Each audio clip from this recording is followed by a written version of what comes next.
Well, these are certainly the cleanest steps on Madison Avenue. That's how Mr. Day wants them kept. Good morning. Morning.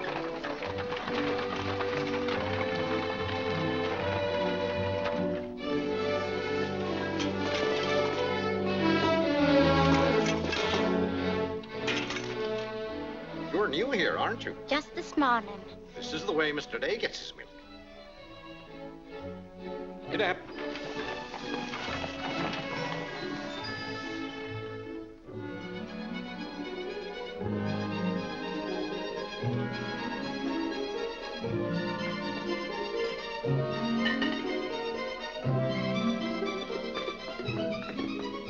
Annie, be careful of this dish. You could burn your hands. And keep the cover on till you're ready to serve them. Mr. Day likes his muffins hot. I'll do that.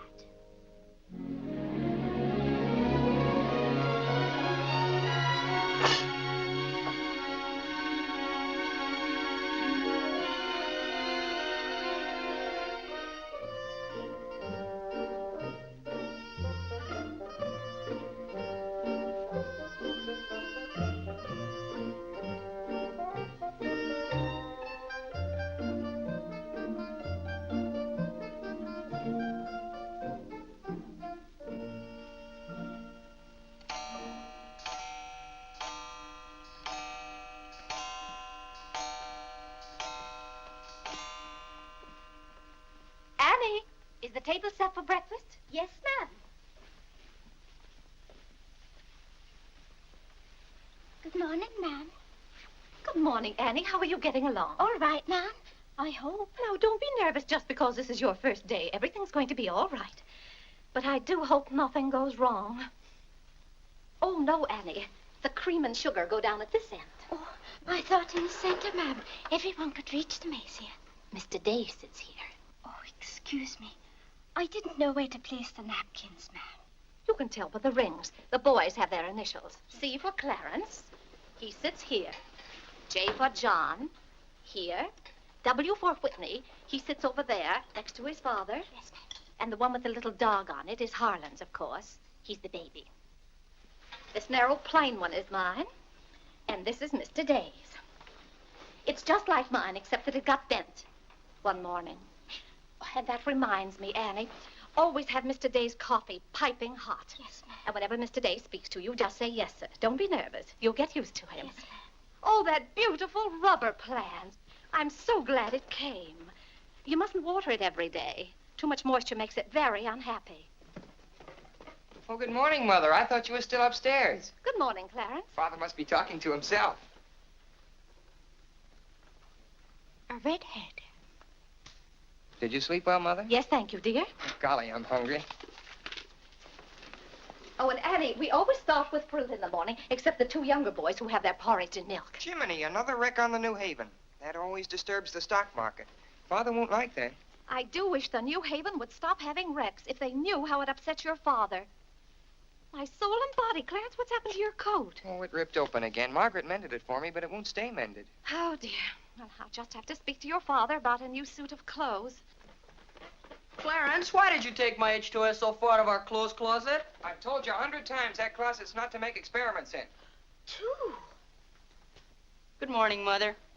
John, have you been making those chemical smells again? No, Mother. I'm making an electric battery. It'll ring a bell and everything. You know your father doesn't like electricity. But, Mother, everything's going to be electricity. Not in this house. Oh, God!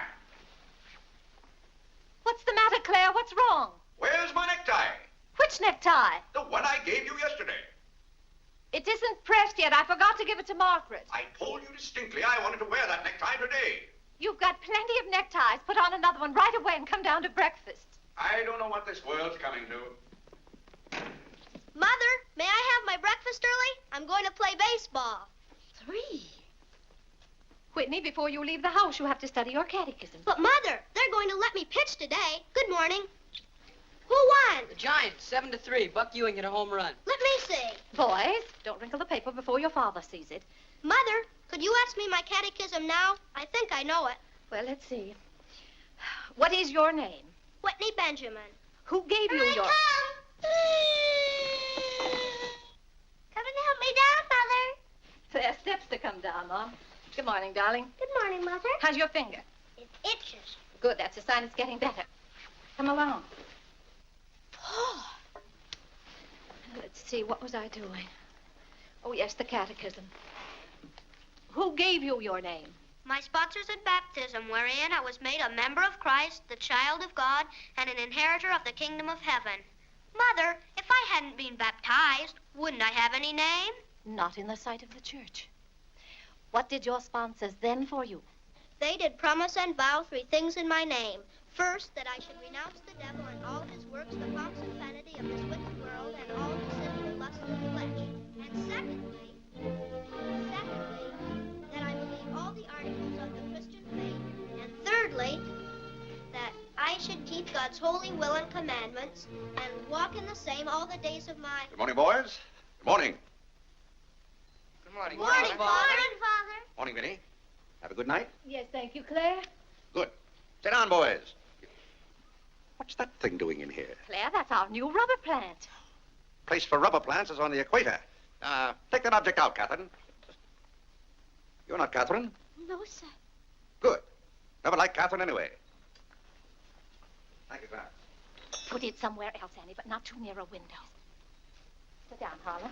Thank you, dear.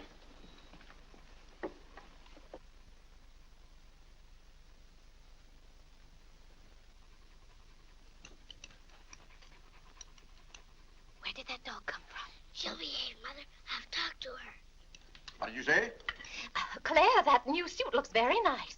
You blasted tight. You put on a little weight, dear. I weigh just the same as I always have. Well, Clarence has just managed to ruin the only decent suit he has. I'm sorry, but I'm afraid he'll need a new suit of clothes. Vinny, Clarence has to learn not to be so hard on his clothes. But, Father, I When you thought... start in Yale in the fall, you'll be completely outfitted. But nothing this summer. Can't I have one of your old suits cut down for me? Every suit I own still has plenty of wear in it. I wear my clothes until they're worn out. Well, if you want your clothes worn out, Clarence can wear them out much faster than you can. Yes, and Father, you never get a chance to wear yours out. Every time you get a new batch of clothes, Mother sends the old ones to the missionary barrel. I guess I'm just as good as any old missionary. Clarence, before you compare yourself to a missionary, remember the sacrifices they make. Oh, I don't know, Vinny. I think my clothes would look better on Clarence than on some Hottentot.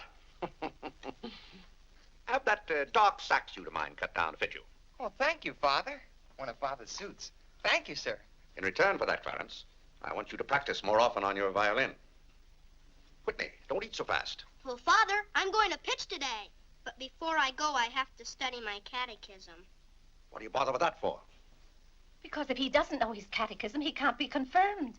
But Vinny, Whitney's going to pitch today. He can be confirmed any old time. Claire, sometimes it seems to me you don't care whether your children get to heaven or not. Oh, Whitney will get to heaven all right. I'll be there before you are, Whitney. I'll see that you get in. And Whitney, when we get to heaven, we'll organize a baseball team of our own. Good. Be just like you to try and run things up there. Well, from all I've heard about heaven, it seems to be a pretty unbusinesslike place. They could probably use a good man like me. What makes you so sure they'll let you into heaven? Well, if they don't, I'll certainly raise a devil of a row.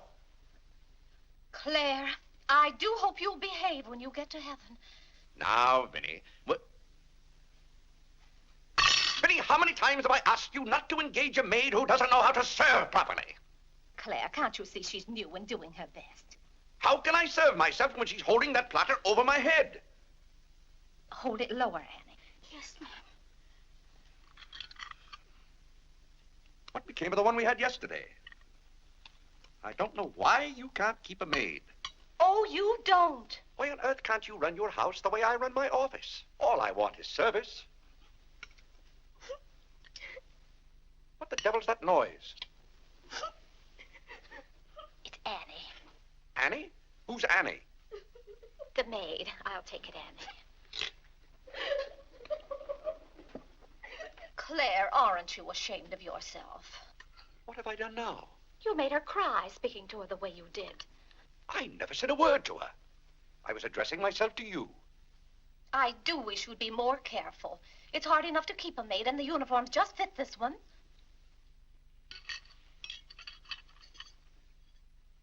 What's the matter, Claire? What's wrong?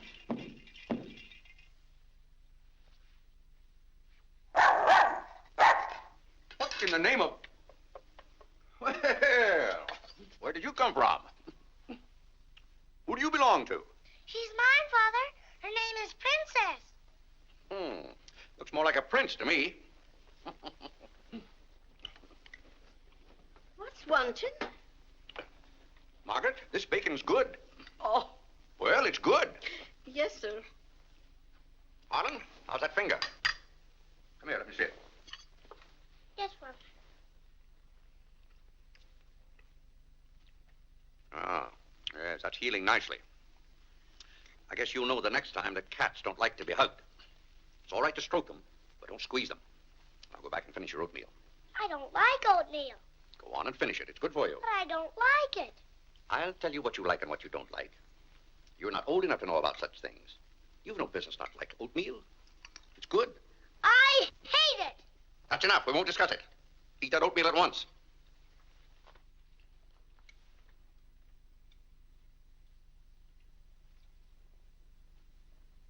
Ah.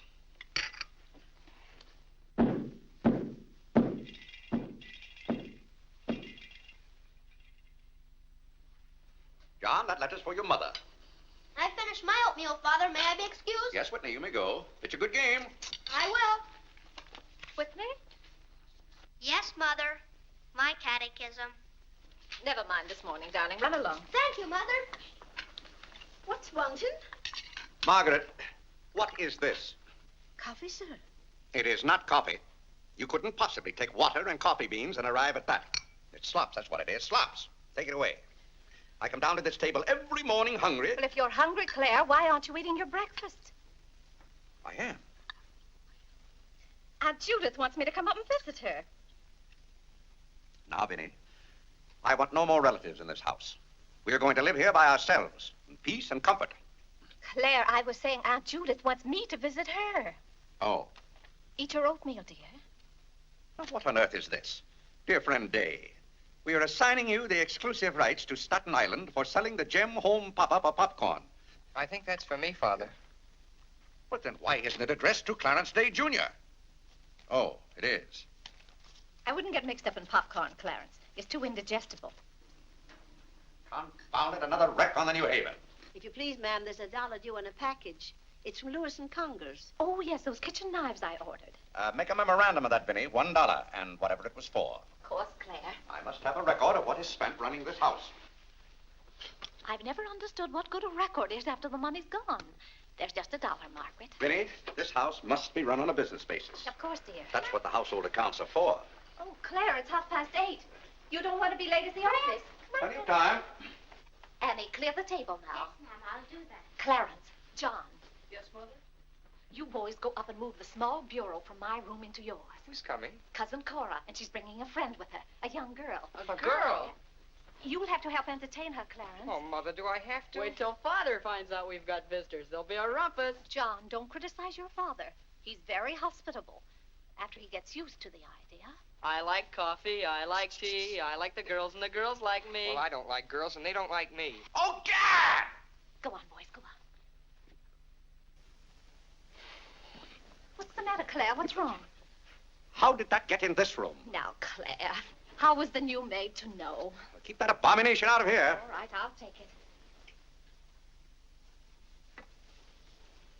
Oh, Claire, dear, I'm afraid I'm going to need some more money. You were complaining about the coffee this morning. Well, that nice French drip coffee pot is broken, and you know how it got broken. Yeah, never mind that, Vinny. As I remember, that coffee pot cost $5 and something. I'll give you $6. When you get it, Vinny, enter the exact amount in the ledger. Of course, Claire. We can't go on month after month having the household accounts in such a mess. No, and I've thought of a system that will make my bookkeeping perfect. Well, I'm certainly relieved to hear that. All we have to do is open charge accounts everywhere, and the stores will do my bookkeeping for me. Now, wait a minute, Vinny. Then, when the bills come in, you'd know exactly where your money had gone. Yes, I certainly would. Vinny, we get enough bills as it is. Claire, dear, don't you hate those arguments we have every month? I certainly do. Not to have those, I should think, would be worth something to you. Well, I'll open an account at Lewis and Congers and one at McCreary's to start with. Thank you, Claire. We'll see how it works out. Thank you. Oh, The rector's coming to tea today. The rector? Well, I'm glad you warned me. I'll go to the club. Don't expect me home until dinner time. Claire, dear, I do wish you'd take a little more interest in the church. Getting me into heaven is your business, Vinny.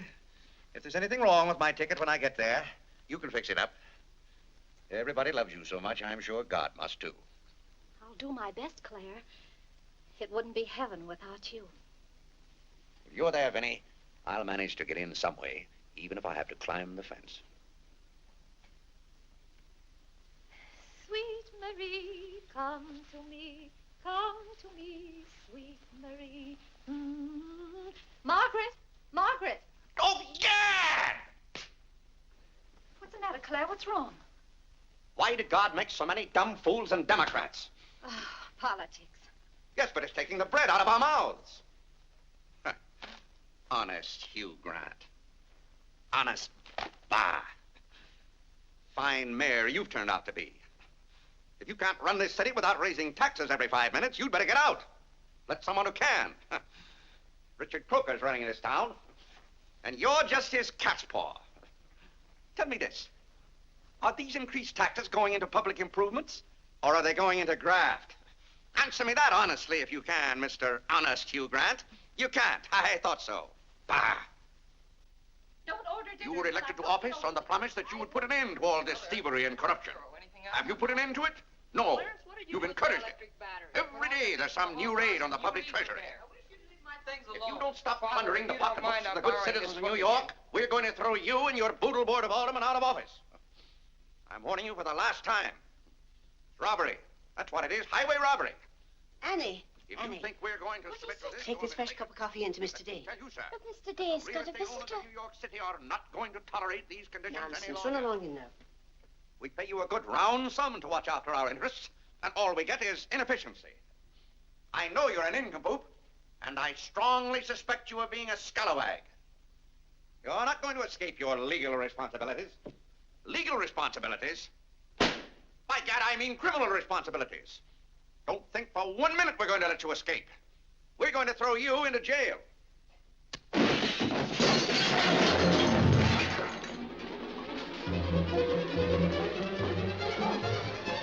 Annie, are you hurt? He can't throw me into jail. Vinny? Vinny, why can't I have quiet here in the morning? Claire, what happened? It sounded to me as though that maid dropped a whole tray of dishes. Yes, but what did you say to her? Say to her? I haven't seen her since breakfast. I've got to get to the office. Oh, yes, Claire, you don't want to be late. I'll be home in plenty of time for dinner. Why don't we have chicken fricassee tonight? Well, Claire, chicken's gone up. It's 8 cents a pound.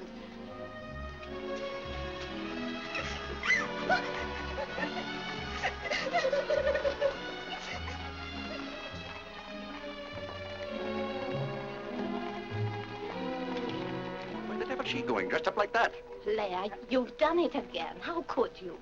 How could I what? Can't you see she's leaving? Dear, I've no time to engage a new maid. We'll have to have dinner out. Dinner out? Nonsense. I'll engage a new maid myself. Claire, you can't. She has to fit the uniforms. I'll have one here in an hour. Goodbye, dear. Bye, Claire. Good morning, Mr. Day. On your way to the office? Yes, Terence. Good morning. Mrs. Day? Good morning, Mr. Day. James. Get here. Get here.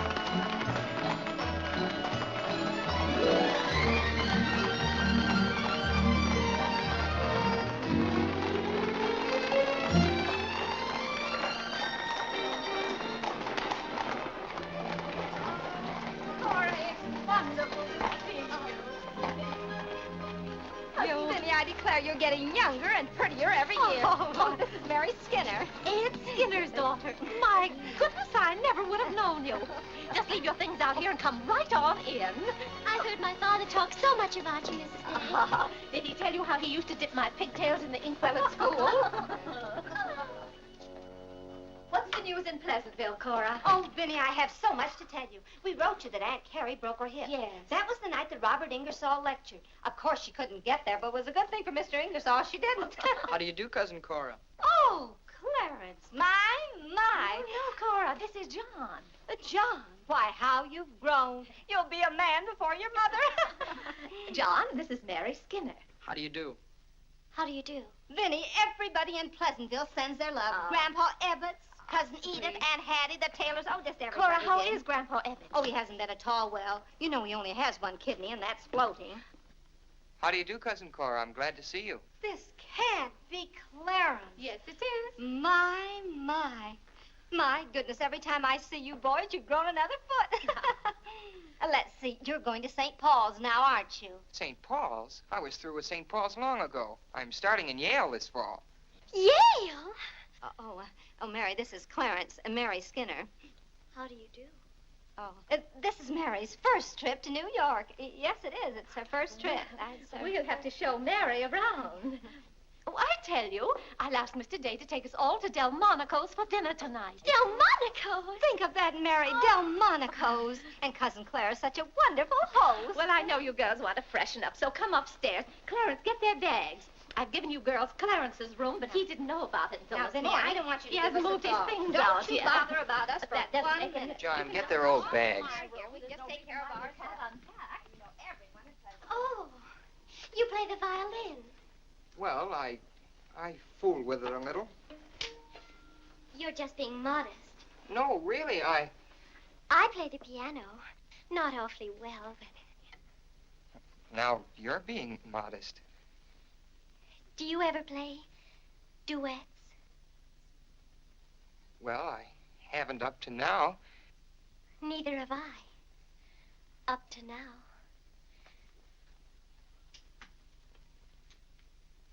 Cora didn't tell me about you. I never met a Yale man before.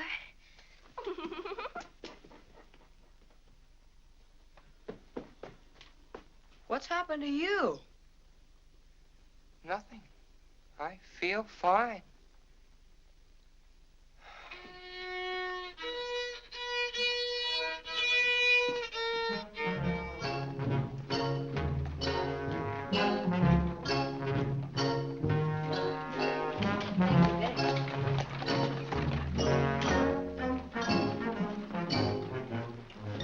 Where do you keep them? Do you wish a domestic servant? Where do you keep them? I will take your name and address. Confound it, I'm late at the office now. If you will give me the details as to what kind of person you require. I'm asking you where you keep them. Why, the girls are in there, but clients are not allowed in that room. If you will tell me the kind of a position you wish to have filled, I will be very glad to...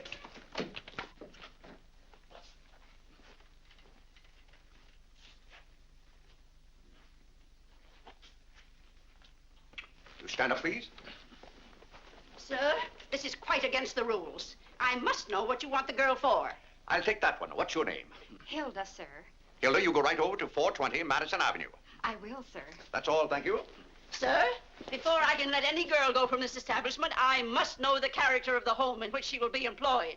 Madam, I am the character of my home. My duty toward my neighbor is to love him as myself and to do unto all men as They should do unto me. as they should do unto me. To... He really knows it. Well, he's done very well for so young a boy. May I go now? Yes, darling. Thank you, Dr. Lloyd. Not at all. Come on, Harlan. Wait for me. Ah, you and Mr. Day must be very proud of your children. I was hoping I'd find Mr. Day at home this afternoon. Well, he's usually home from the office by this time. Perhaps he's gone for a gallop in the park. It's such a fine day. He's very fond of horseback riding, I believe. Oh, yes. Tell me, has he ever been thrown from a horse? Oh, no. No horse would throw Mr. Day. I just thought he might have had some accident. I notice he never kneels in church. Oh, that's no accident. But I don't want you to think he doesn't pray. He does. Why, sometimes you can hear him all over the house. But he never kneels. Ah, perhaps that's Mr. Day now. I hardly think so. Oh, the devil, I forgot. Claire, you're just in time for tea. I'll send for some hot water. How are you, Dr. Lloyd? It's a great pleasure to have a visit with you, Mr. Day. Mother, Are they back yet? No, Clarence, no. Except for a brief glimpse on the Sabbath, I don't see much of you. Well, Claire, did you have a busy day at the office? Devilishly busy. Claire. A very busy day. Tired out. How a man can get tired just sitting at a desk all day, I don't know. I suppose Wall Street is just as much a mystery to you as it is to me, Dr. Lloyd. No, it's all very clear to me. My mind often goes to the businessman. The picture I'm most fond of is when I envision him at the close of the day's work. I see him pausing in his toil, and it comes over him that all those figures of profit and loss are without importance or consequence. Vanity and dust. Well, I'll be... Claire? Yes, ma'am. Delia, some more hot water, please. Yes, ma'am. Who's that? The new maid. Where's the one I sent this morning? The uniform didn't fit. I like the one I picked out better. Claire, Dr. Lloyd wants to tell us about the plans for the new edifice. The new what? The new church. You knew we were planning to build a new church. Of course, we're going to have to raise a large sum of money. Well, personally, I'm against the church hopping, skipping, and jumping all over the town. So any contribution I make will have to be a small one. The amount everyone is to subscribe has already been decided. Who decided it? After considerable thought, we voted that our supporting members should each contribute a sum equal to the cost of their pew. I paid $5,000 for my pew. Yes, Claire, that makes our contribution $5,000. That's robbery. Do you know what that pew was worth today? $3,000. That's what the last one sold for. I've taken a dead loss of $2,000 on that pew already. Huh. Frank Baggs sold me that pew when the market was at its peak. He knew when to get out. And I'm warning you, Vinny, if the market ever goes up, I'm going to unload that pew. Clarence Day, how can you speak of the temple of the Lord as though it was something to be bought and sold on Wall Street? Now, Mrs. Day, your husband is a practical man. We've had to be practical about the new church. We have all the facts and figures. Oh? What's the property worth where we are now? Oh, let's see. Is it $40,000? I know the figure has a 4 in it. What's the new piece of property going to cost you? I think the figure I heard mentioned was $85,000. Or was it $185,000? Dr. Lloyd, you preach that someday we'll all have to answer to God. We shall indeed. Well, I hope God doesn't ask you any questions with figures in them. Mrs. Day is in the living room. Thank you. It's Cousin Cora. She's passing through town. Well. Oh, hello. Hello. Hello. Thank you for helping me. Come, Mary. Oh, Vinny, what a day. We've been in every shop in town. Why, Cousin Claire. Cora! My. You're as welcome as the flowers in May. This is Mary Skinner, Mr. Day. How do you do? I've been telling Mary all about you. She's been dying to meet you. Well, Dr. Lloyd, I want you to meet my favorite cousin, Miss Cartwright. How do you do? And this is Mary Skinner. Miss Skinner, Dr. Lloyd. How do you do? How do you do? This seems to be a family reunion. I'll just run along. goodbye, Dr. Lloyd. Goodbye, Miss Cartwright. goodbye. Goodbye. Oh, Clarence, you haven't said how do you do to Dr. Lloyd. Goodbye, Dr. Lloyd. Goodbye, everybody. I'll go to the door with you, Dr. Thank Lloyd. you, and thank you so much for the tea. Those muffins were delicious. And Who did you say this pretty little girl is? She said Skinner's daughter. This is Mary's first trip to New York. Oh, sit down, sit down. Have some tea. We had tea downtown. Oh, never mind then. Delia. Delia, sit down, sit down. Even if you have had tea, you can stay and visit for a while. As a matter of fact, why don't you both stay to dinner? That's all arranged, Claire. Cora and Mary are going to have dinner with us. Fine, fine. Of course, you just have to take potluck. Well, I'd hardly call it pot. Claire, did you know the girls are going to visit Aunt Judith in Springfield for a whole month? Fine. Now, how long are you going to be in New York, Cora? All week. Splendid. We'll hope to see something of you. Well, you certainly will. Cora, did you find anything you wanted in the shop? Oh, I can't wait to show you. Oh, but I'm afraid some of these packages can't be opened in front of Cousin Claire. Shall I leave the room?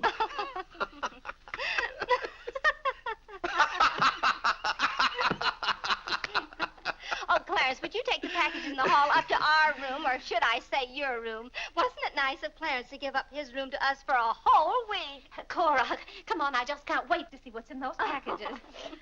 Well, we'll be back soon. Vinny, I wish to speak to you before you go upstairs. I'll be down in just a minute, Claire. I wish to speak to you now. I'll be up in just a minute, Cora. It's all right, Vinny. Come along, Mary. Are those two women encamped in our house? Now, Claire. Answer me, Vinny. Now, Claire, you know... Answer me! Just a minute. Clarence.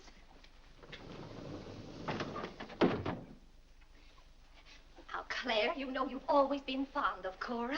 What has that to do with her planking herself down in my house and bringing hordes of strangers with her? How can you call that sweet little girl a horde of strangers? Why don't they go to a hotel?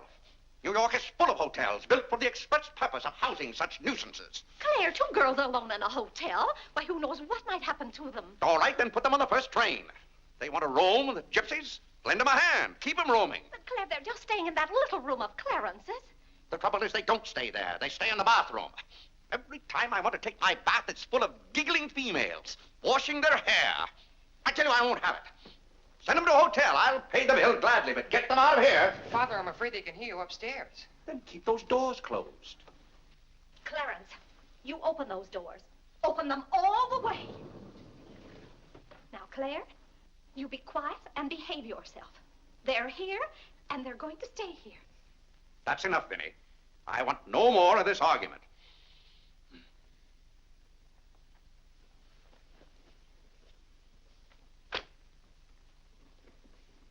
Oh, ta!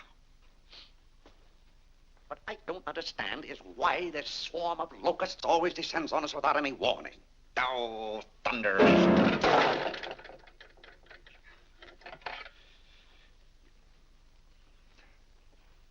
Vinny. Dear Vinny.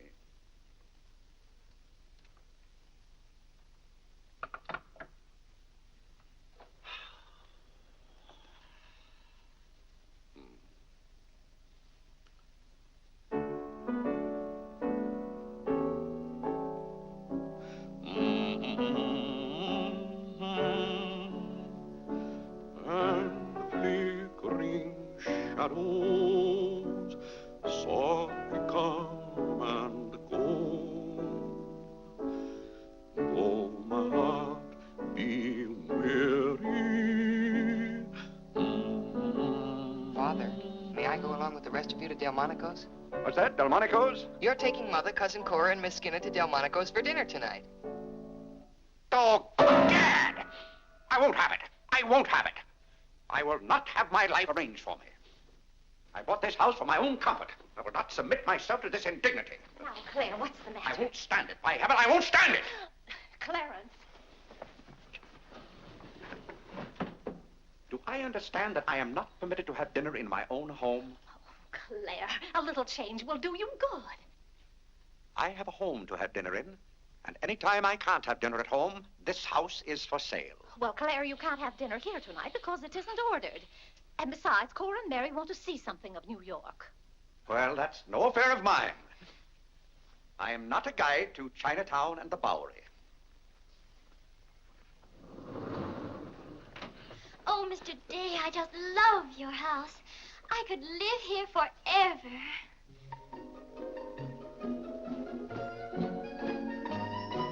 Cora's waiting for you, Mrs. Day. Oh, yes, I'll run right up.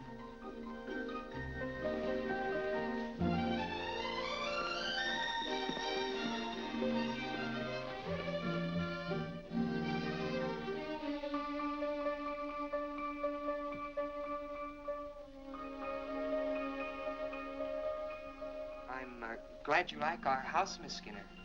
I like it very much, Mr. Day. Praise from a stranger is approbation indeed. At home, our living room is green. I like green. I like green, too. Red's my favorite color. It's an interesting thing about colors. Red's a nice color in a house, too, but outside, too much red would be bad. I mean, for instance, if all the trees and the grass were red. Outside, green's the best color. That's right. I never thought of it that way. But when you do think of it, it's quite a thought. I bet you make your mark at Yale. Oh.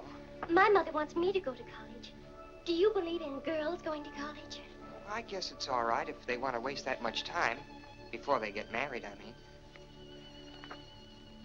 I'm glad you're fond of music, Mr. Day. Oh, hello. Look, a new youth companion. John enjoys the youth's companion. John. Won't you sit down? Oh, thank you. It tells all about connecting batteries in series. John, Miss Skinner and I were talking. Oh, that's all right. You won't bother me. Jiminy, there's where I made my mistake. I didn't mix enough blue vitriol with it.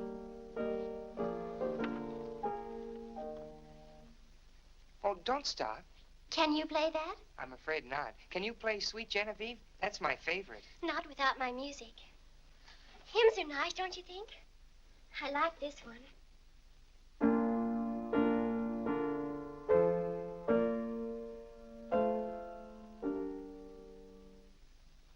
That's funny.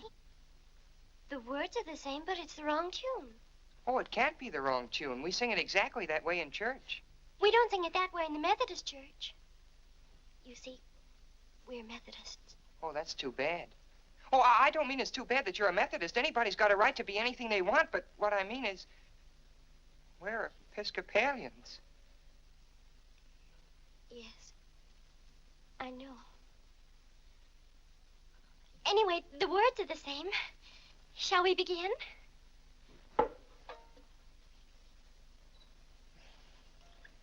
Now.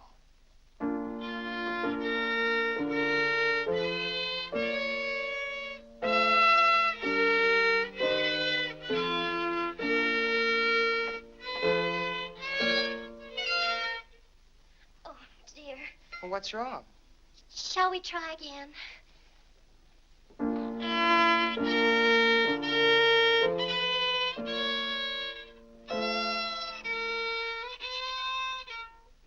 It must be my fault. Oh, no, it's my fault. No, you're the Episcopalian.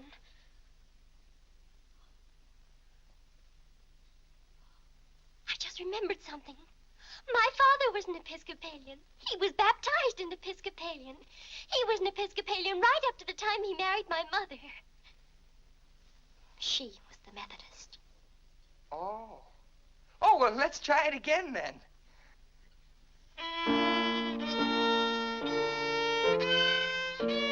Well, Clarence, if you're going to Delmonico's with us, you'd better get dressed. Am I going to? Jiminy. Thank you, Father. Be ready in just a minute, Mother. Minnie, that young lady looks about the same age you were when I came out to Pleasantville to rescue you. Rescue me? Mm. You came out there to talk me into marrying you. It worked out just the same. Ah.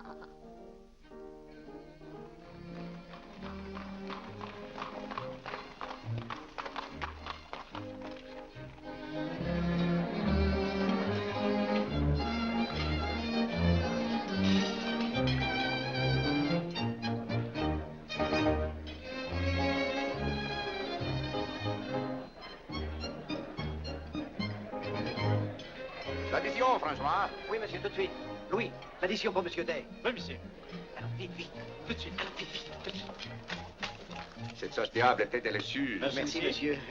Je suis content que monsieur soit satisfait. Merci, monsieur. Bon. French. Oui. No cooking like the French. Claire, it was so nice of you to invite Cora and Mary here their first night. It's been a pleasure. Mr. Day, have you always been an Episcopalian? I've always gone to the Episcopal Church, yes. But you weren't baptized a Methodist or anything, were you? You were baptized an Episcopalian? Come to think of it, I don't believe I was ever baptized at all. Claire, that's not very funny, joking about a subject like that. I'm not joking. I remember now, I never was baptized. Claire, that's ridiculous. Everybody's baptized. What? I'm not. No one would keep a little baby from being baptized. You know father or mother, free thinkers, both of them. They felt their children should decide those things for themselves. But Claire...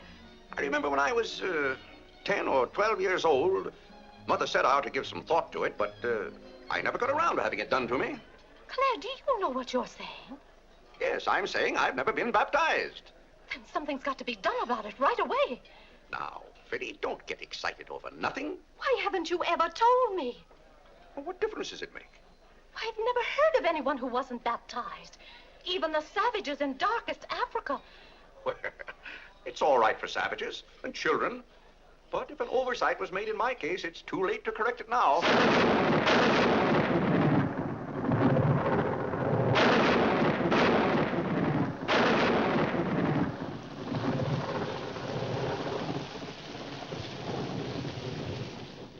What if you're not baptized? You're not a Christian.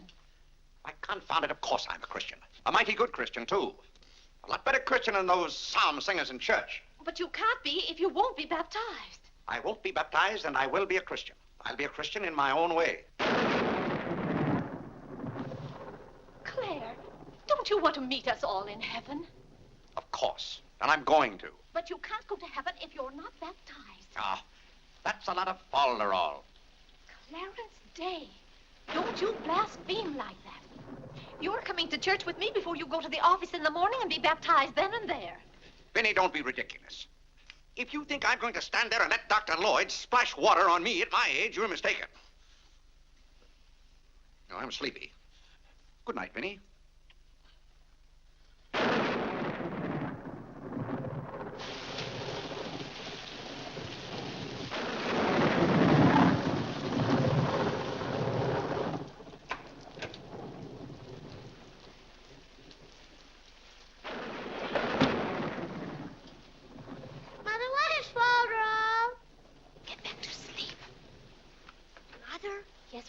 If Father hasn't been baptized, he hasn't any name. In the sight of the church, he hasn't any name. That's right. Maybe we're not even married.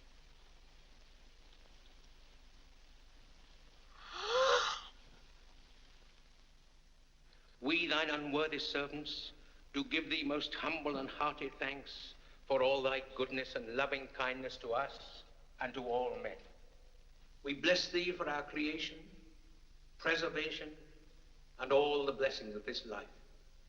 But above all, for thine inestimable love in the redemption of the world by our Lord Jesus Christ. For the means of grace, for the hope of glory. And we beseech thee, give us that due sense of all thy mercies, that our hearts may be unfeignedly thankful, and that we show forth thy praise, not only with our lips, but with our lives, by giving up ourselves to thy service, and by walking before thee in holiness and righteousness all our days. Through Jesus Christ our Lord, to whom, with thee, and the Holy Ghost, be all honor and glory, world without end. Amen. The grace of our Lord Jesus Christ, and the love of God, and the fellowship of the Holy Ghost be with us all evermore. Amen. Amen.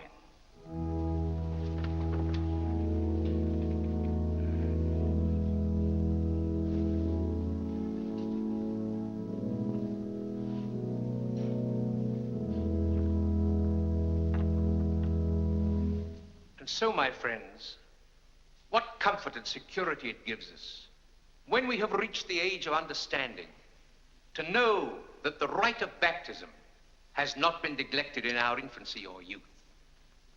Can you imagine any man who has reached maturity with the knowledge that he had never been baptized, failing to hasten to the holy font that his soul might be saved? As it says in the baptismal office, except a man be born of water and of the Spirit, he cannot enter into the kingdom of God. He that believeth and is baptized shall be saved, but he that believeth not shall be damned. What's that follow up to? He can't be. Which also showeth us the great benefit we reap thereby. He that is baptized showeth great benefit. But he that believeth not cannot enter into the kingdom of God. Says, for the promise is to you and to your children. Doubt ye not, therefore, but earnestly believe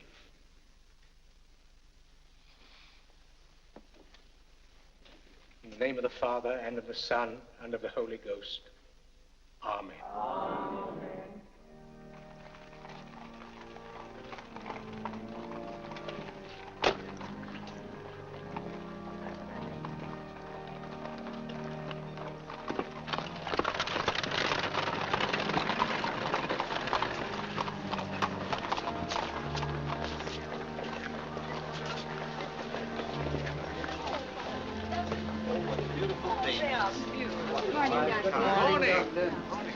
This is William Tyler Wickersham. And this is Wilhelmina Eugenia Wickersham. What a lovely day for them to be baptized. The happiest day of my life. Sure it is. Lovely set. Thank you, Mrs. Dale.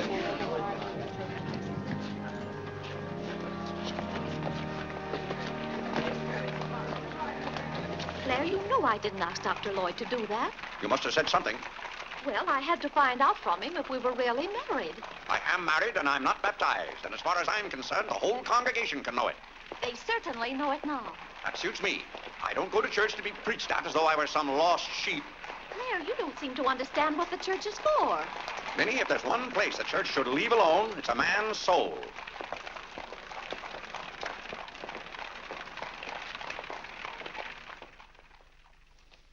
Well, he's going to be baptized, Cora. You mark my word. I just couldn't go to heaven without Claire. Why, I get lonesome for him even when I go to Ohio. It's awfully hard on a woman to love a man like Claire so much. Oh, men are so aggravating. They take everything for granted. They certainly do.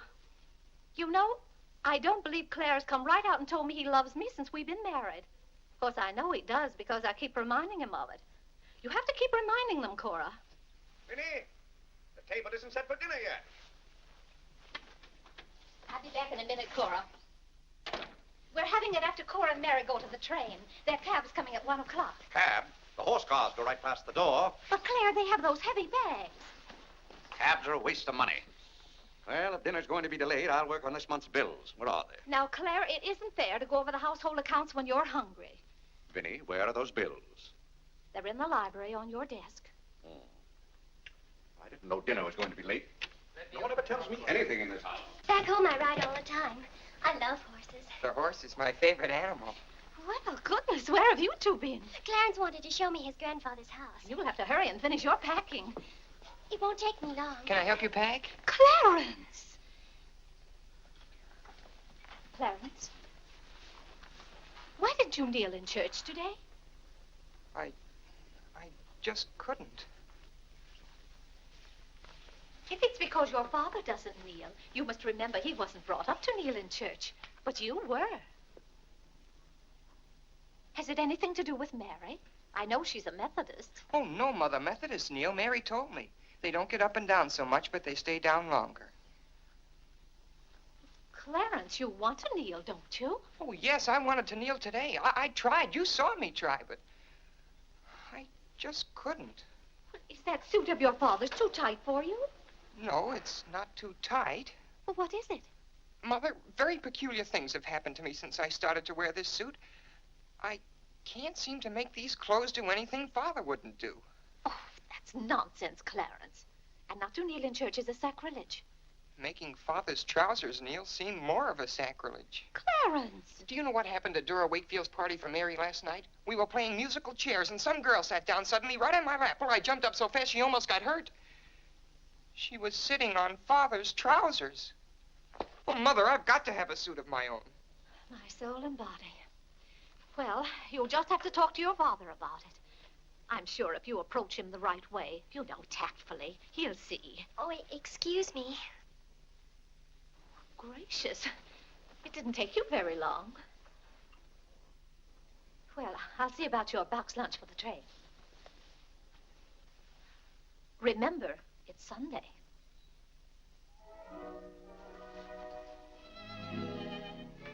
I was hoping we could have a few minutes together before you left. Cora had so much to do, I wanted to get out of her way. Well, didn't you want to see me? I did want to tell you how much I've enjoyed our friendship. Oh, hello. Mother told us to sit in the living room till dinner's ready. Not on the best sofa. Hello. Have you ever been out on our porch? Oh, yes. Well, let me show it to you. It's awfully hard to grow up in a family with children. My, I've never known a week to pass so quickly. Why, Yes? Yes? You're going to write me when you get to Springfield, aren't you? Of course. If you write me first. But you'll have something to write about, your trip and Aunt Judith and how things are in Springfield. You write me as soon as you get there. Maybe I'll be too busy. Maybe I won't have time. Well, you find the time. Let's not have any nonsense about that. You'll write me first and you'll do it right away the first day. How do you know I'll take orders from you? Well, I'll show you. Give me your hand. Why should I? Give me your hand, confound it. What do you want with my hand? I just wanted it. What are you thinking about? I was just thinking. About what? I was hoping you'd write me first, because that would mean you liked me. Well, what's my writing first got to do with liking you? You do like me then. Of course I do. I like you better than any girl I ever met. But you don't like me well enough to write first. Well, I don't see how one thing's got anything to do with the other. But a girl can't write first because she's a girl. Well, that's nonsense. If a girl has something to write about and a fellow hasn't, there's no reason why she shouldn't write first.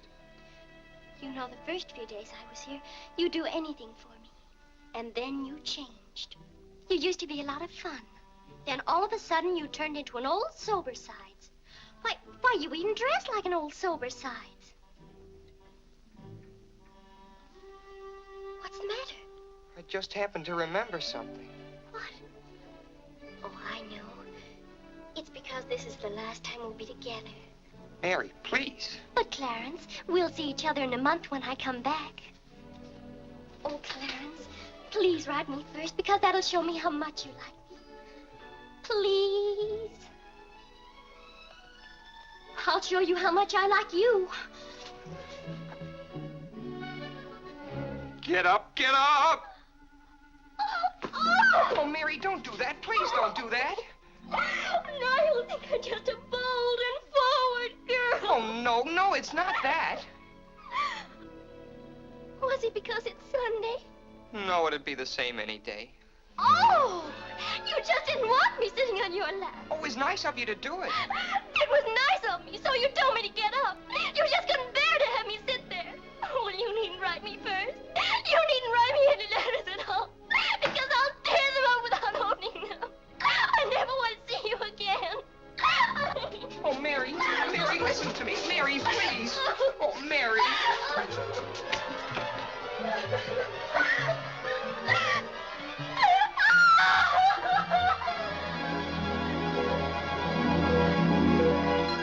Clarence!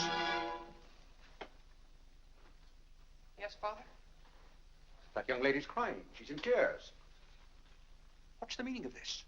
I'm sorry, Father. It's all my fault. Nonsense. What's that girl trying to do to you? Oh, no, she wasn't. It was... Well, whatever the quarrel was about, Clarence, I'm glad you held your own. Father, I have to have a new suit of clothes. You've got to give me the money for it. Young man, do you realize that you're addressing your father? I'm sorry, Father. I apologize. But you don't know how important this is to me. A new suit of clothes is so important. Oh, why should... Clarence, has your need for a new suit of clothes anything to do with that young lady? Yes, Father. Why, Clarence. Why, this comes as quite a shock to me. What does, Father? Why, you're being so grown up. Still, I might have known if you were going to college this fall. Yes, you're at the age when you'll be meeting girls. Clarence, there are things about women that I think you ought to know. Sit down.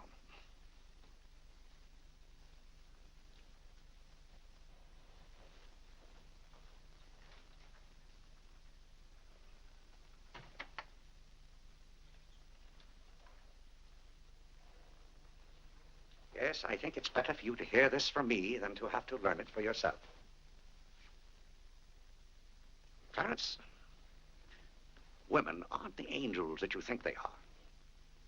Well, now, first let me explain this to you. You see, Clarence, we men have to run this world, and it's not an easy job. It takes work, and it takes thinking. A man has to reason things out. Now, you take a woman. A woman thinks... No, I'm wrong right there. A woman doesn't think at all. She gets stirred up. And she gets stirred up over the most confounded things. Now, I love my wife just as much as any man, but that doesn't mean that I should stand for a lot of falderall. By gad, I won't stand for it. Stand for what, Father? That's the one thing I shall not submit myself to. Clarence, if a man thinks a certain thing is wrong, he shouldn't do it. If he thinks it's right, he should do it. Now, that has nothing to do with whether he loves his wife or not. Who says it has, Father? They do. Who, sir? Women. They get stirred up. And then they try to get you stirred up, too. But don't you let them do it, Clarence. Don't you let them do it. Now, if you can keep reason and logic in the argument, well, a man can hold his own, of course. But if they can switch you, pretty soon the argument's about whether you love them or not. I swear I don't know how they do it. But don't you let them, Clarence. Don't you let them. I see what you mean so far, Father. If you don't watch yourself, love can make you do a lot of things you don't want to do. Exactly. But if you do watch out and know just how to handle women, then you'll be all right. All a man has to do is be firm. You know how sometimes I have to be firm with your mother. Yes, but Father, what can you do when they cry? Well, that's quite a question. You just have to make them understand that what you're doing is for their good. I see. Now, Clarence, you know all about women.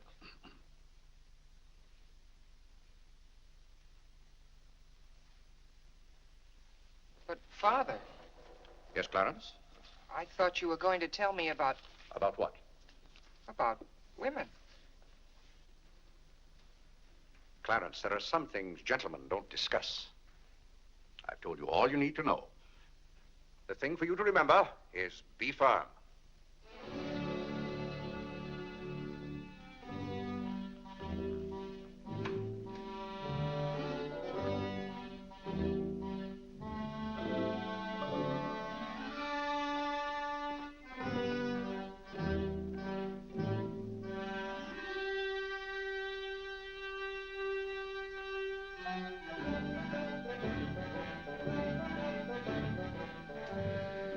Mary, when you get to Springfield, the very first thing you...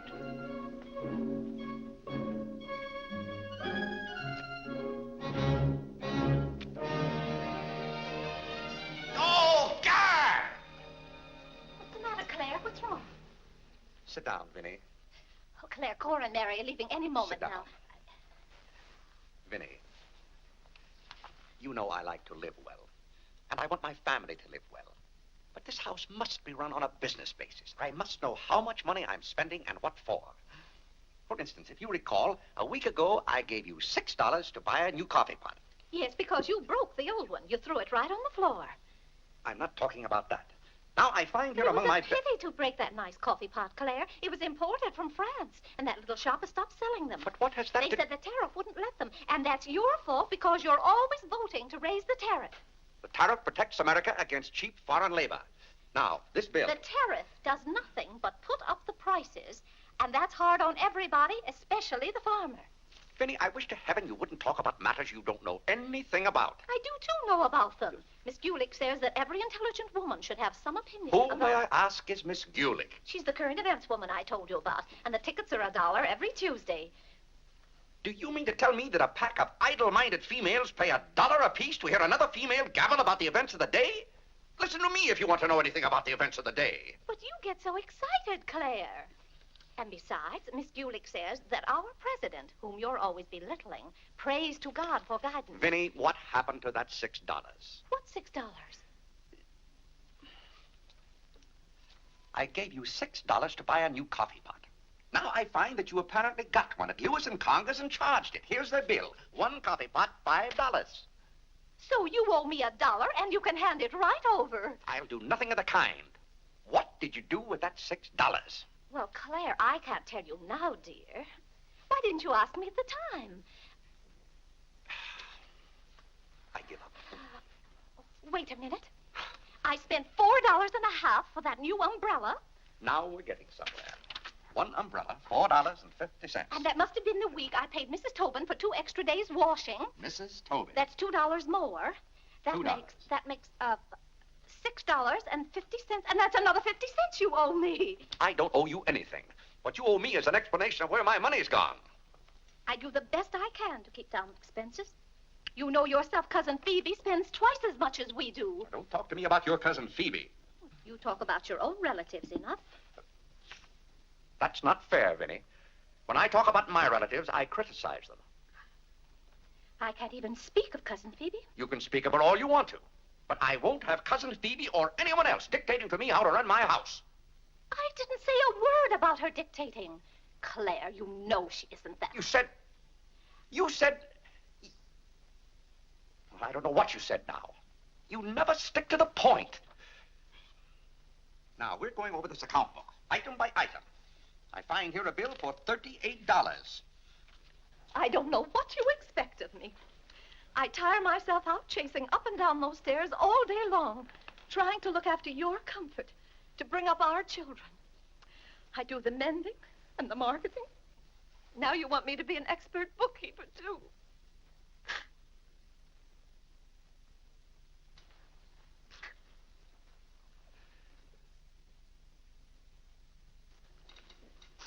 Vinny, I want to be reasonable, but can't you understand? I'm doing all this for your own good. Oh. Well, I suppose I'll have to go ahead just paying the bills and hoping I've got enough money in the bank to meet them. But it's all very discouraging. I'll try to do better, Claire. Well, that's all I'm asking. Well, I'll make out the checks and sign them. But maybe I haven't any right to sign those checks since in the sight of the Lord I haven't any name. That's right. Claire, to make those checks good, you'll have to be baptized right away. Vinny, the bank doesn't care whether I've been baptized or not. Well, I care. And no matter what Dr. Lloyd said, I'm not sure we're really married. Vinny, we have 4 children. If we're not married now, we never will be. Claire, Dr. Lloyd said this morning. Well, that's all, Vinny. Hadn't you better go tell Whitney to watch for the cab? Not before you give me that $1.50. What $1.50? The $1.50 you owe me. I don't owe you any $1.50. I gave you money to buy a coffee pot for me, and somehow it turned into an umbrella for you. Why, Clarence Day, what kind of man are you? Quibbling about $1.50 when your immortal soul is in danger. And what's more, All right. All right.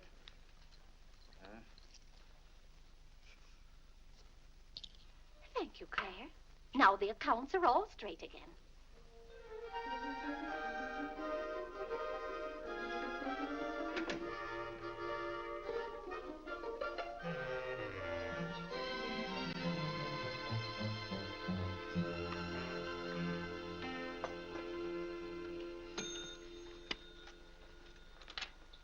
What were you doing down there? I'm setting up this new burglar alarm. I invented it myself. Have you got any money you can lend me? No, you owe me 30 cents now. Well, I'll give you my stamp collection and my piece of John Wilkes Booth's finger. How much? Enough to get a new suit of clothes? If you can wait a month till I hear from the patent office in Washington, I may be rich. Well, I can't wait that long. Maybe I could get it sooner. I'm going to look into something else tomorrow. Wanted, an energetic young man to sell household necessity. Liberal commission. Apply 312. What? John, let me have this job. Why should I give you my jobs? They're hard to get. But I've got to get a new suit of clothes. Maybe I could get the job for both of us. I'll ask the man.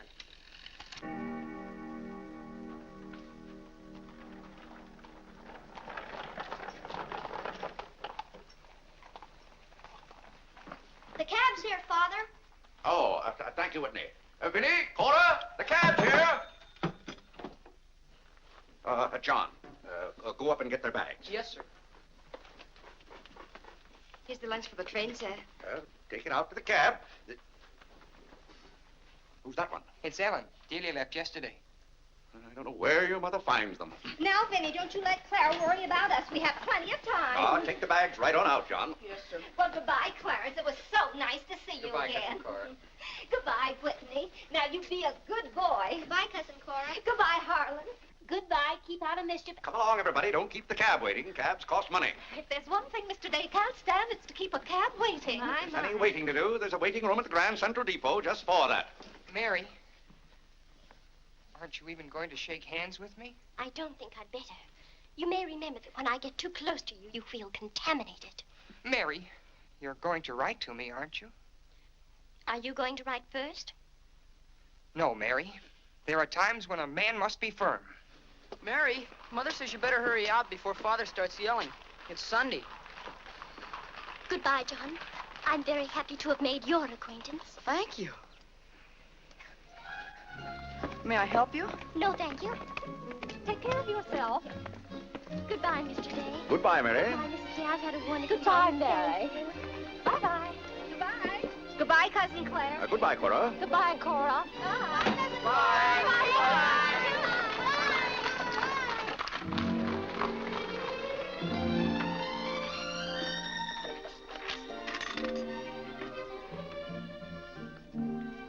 Dear Mary. My duty toward my neighbor is to love him as myself and to do to all men as I would they should do unto me. Has Father gone to the office yet? Come on, let's go to the ball field. I've got to guard this box till John comes back. It's his burglar alarm. It wouldn't work, so he fixed it. We're going to put it back in the dining room after Father goes to the office. Are there burglars around? Everywhere. Oh. To love, honor, and succor my father and my mother. Why do you have to learn that? Because if I don't, I'll go to hell. Father's going to hell. He is not. Yes, he is, because he isn't baptized. He'll go to hell and burn for 1,000 years. He won't. He won't. He'll be in a lake of fire and brimstone, and 1,000 devils with pitchforks will be poking at him. No, Mother, don't let me. Father will hear you. No, I don't. Oh, come on, you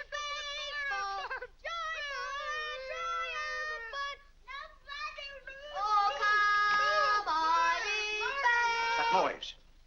Just singing, Father. You boys be quiet. You know your mother isn't feeling well. Yes, Father.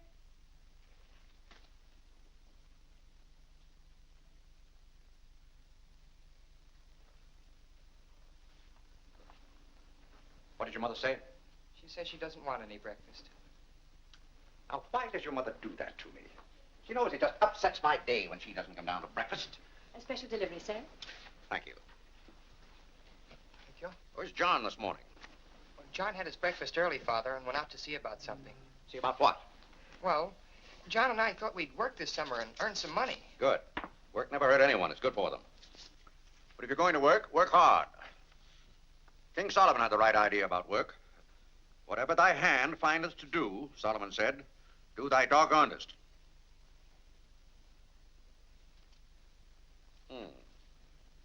Well, I don't understand this at all. Here's a letter from some woman I never even heard of. Oh, Father. Oh, Gad! What is it, Father? This woman claims that she sat on my lap and that I didn't like it. Huh.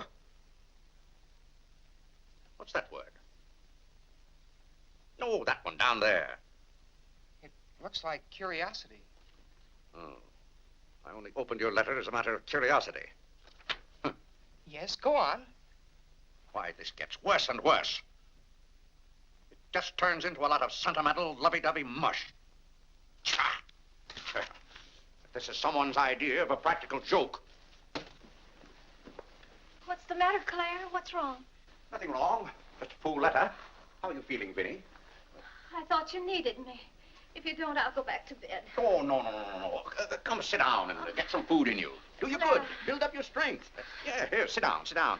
Here, what's this one's name? Nora. Nora, get Mrs. Day some bacon and eggs. No, Nora. No, bring me a cup of tea up to my room. Yes, ma'am. Oh, Vinny, it's just weak to give in to an ailment. I notice when you have a headache, you yell and groan and swear enough.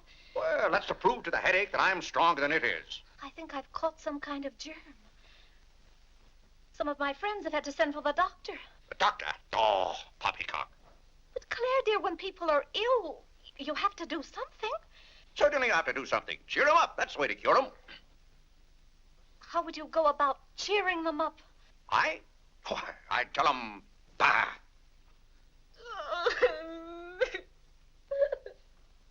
What have I done now? Oh, Claire, hush up.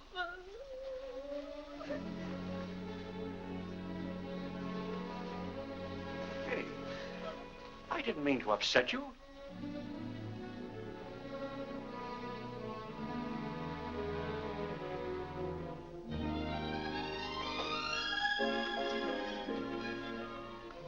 Dear Clarence.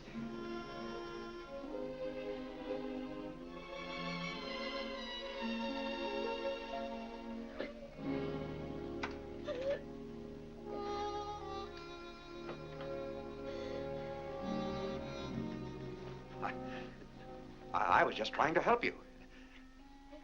You know, when you take your bed, I have a confounded lonely time around here. So when I see you getting it into your head that you're not feeling well, I want to do something about it.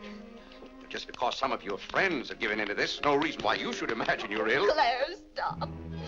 Get out of this house and go to your office.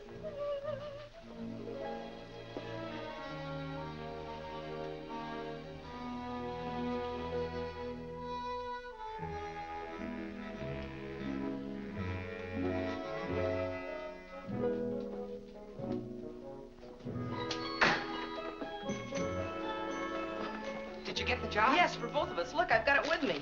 What is it? Medicine. Medicine. You took a job for us to go out and sell medicine? But it's wonderful medicine. Look what it cures.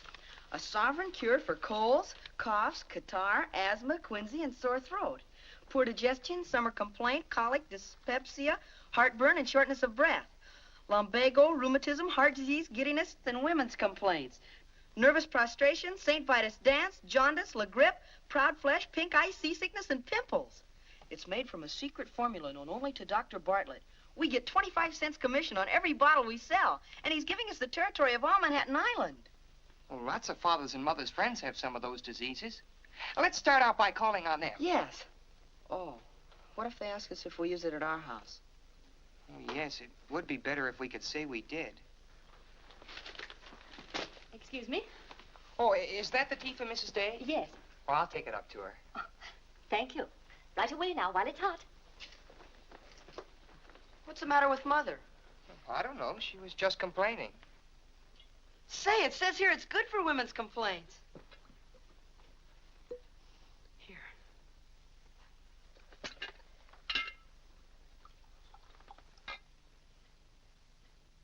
Yes, sir. Chesapeake and Ohio and 8.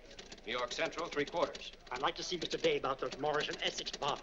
Today's very busy this morning. You'll have to wait.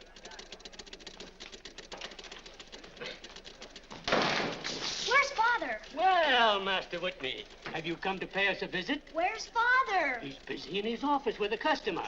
Master Whitney! But, Mr. Day, the president of the firm is... Father, you have to come home right away. What's the meaning of this? Who sent you down here? Your mother? No, sir. Mother's ill. She's terribly ill. Did the doctor send you for me? No, sir. It was Margaret. Margaret? Margaret says you're to come home right away and no nonsense. Perkins, go down and stop the first cab you see. A cab, sir? For you, Mr. Day? Yes, I want a cab, and no nonsense. Yes, sir. I'm sorry, Mr. Hopkins.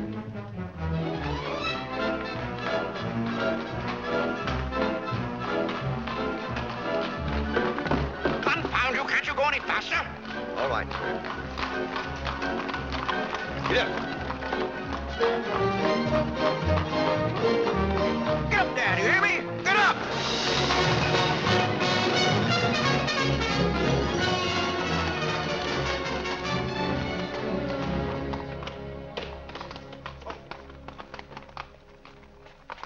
Oh, Doctor, how is Mrs. Day? She's a pretty sick woman. Oh, what's wrong with her? Well, do you know or don't you? What did Mrs. Day have for breakfast this morning? Not a thing. I tried to get her to eat something, and she wouldn't. I can't understand it. Understand what? These violent attacks of nausea. It's almost as though she were poisoned. Poisoned? Let me take your cab. I'll try not to be gone more than 10 or 15 minutes. And, Mr. Day, you're not to go into a room. You'd better get her well. Right away, or you'll hear from me.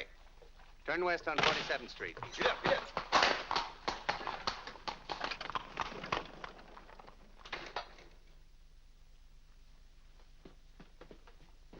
How is Mother? I don't know. Well, she better be good and sick, or Father may be mad at me for getting him up here. Especially in a cab. Has your father come? Yes, just now. Where are you going, Margaret? I have to go for the minister.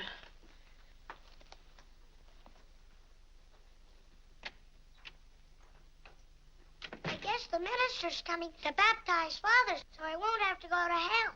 You can't be baptized in a house. You've got to have water. We have lots of water. Not the right kind.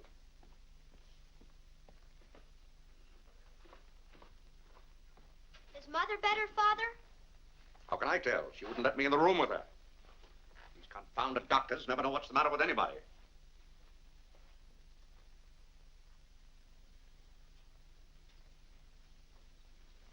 Father, Yes? Mother's going to get well, isn't she?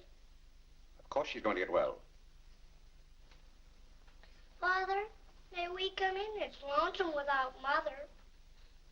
Yes, it is, Harlan. It's lonesome. Come in, boys.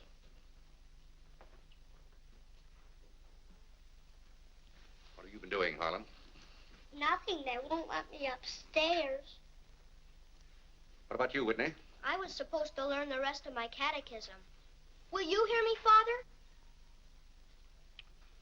Yes, Whitney, I'll hear you. Start here. How many parts are there in a sacrament? 2. The outward visible sign and the inward spiritual grace. What is the outward visible sign or form in baptism? Water, wherein the person is baptized in the name of... You haven't been baptized, have you, Father? Whitney, what is the outward visible sign? Water, wherein the person... You don't know it well enough, Whitney. You'd better go and study it some more. Do you want me to read to you, Harlan? Father, are they going to put you into hell? Whitney, take Harlan with you.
What's the world coming to? Everybody's sending for doctors. Doctors don't do you any good. Only make you feel worse. All poppycock. Who's ringing that bell? Stop that noise! Stop it, I say! What idiot's ringing that bell? Mr. Day, We must all be quiet. Mrs. Day is very ill. I know she's ill. Go up and see if she needs anything. And what are you doing out of the house? Send for the minister. The minister? He'll be right in. He's paying off the cab.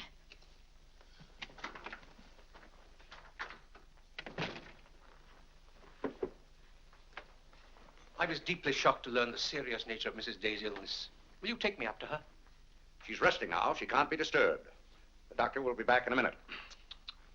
Mrs. Day has been a tower of strength in the parish. Everyone liked her so much. Yes, she was a fine woman. I wish to heaven you wouldn't talk about Mrs. Day as if she were dead.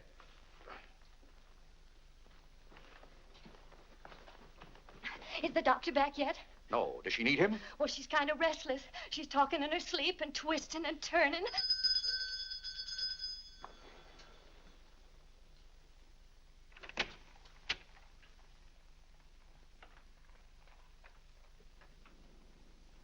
Well, Doctor, it seems to me that was a pretty long 10 minutes. See here, Mr. Day, if I'm to handle this case... How can you handle it if you're out of the house?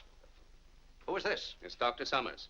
How do you do? I felt that Mrs. Day's condition warranted my getting Dr. Summers here as soon as possible for consultation. I hope that meets with your approval. Why, yes, of course. Anything that can be done. Upstairs, Doctor. Pardon me.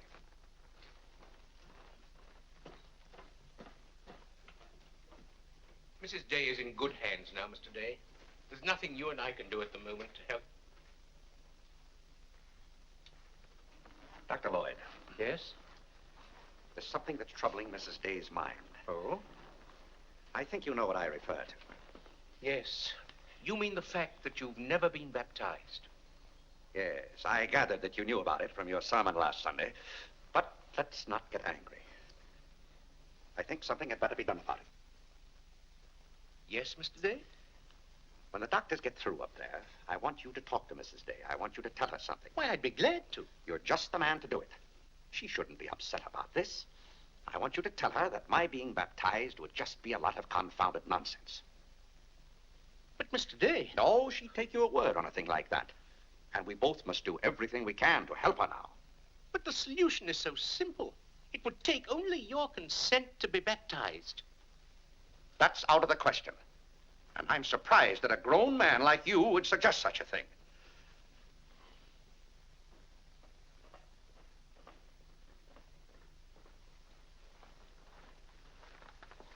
Well, Doctor, how is she?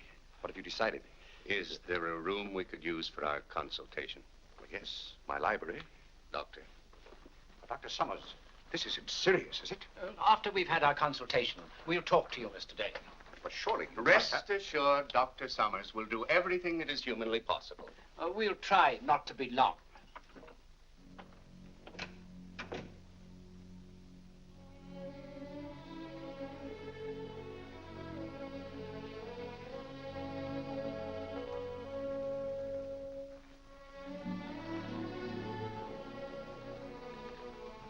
Tell me, this Dr. Summers, he's very highly thought of, isn't he? Oh, yes. Well, if Vinny is seriously... If anyone could help her, he could. Don't you think? Very fine physician. But there is a greater help, ever present in the hour of need. Let us turn to him in prayer. Let us kneel and pray.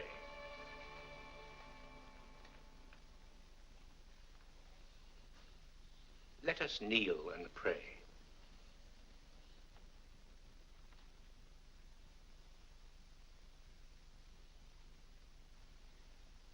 O Lord, look down from heaven. Behold, visit, and relieve this thy servant who is grieved with sickness. Have mercy on her, O Lord. Have mercy on this miserable sinner. Forgive her, and extend thy accustomed She's goodness. not a miserable sinner, and you know it. Oh, God! You know Vinny is not a miserable sinner. She's a fine woman. She shouldn't be made to suffer. It's got to stop, I tell you. It's got to stop. Have mercy, I say. Have mercy, I tell you. What's the matter, Claire? What's wrong? Vinny. Vinny, what are you doing down here? You shouldn't be out of bed. You get right back upstairs. I heard you call. Do you need me? Vinny, I know now how much I need you. Get well, Vinny. I'll be baptized. I promise. I'll be baptized. You will? I'll do anything. Oh, Claire. We'll go to Europe, just we two. You won't have to worry about the children or the household accounts. Or... Vinny. Don't worry, Mr. Day. She'll be all right now. Bless you for what you have done. What'd I do? You promised to be baptized. I did? Oh, Gad!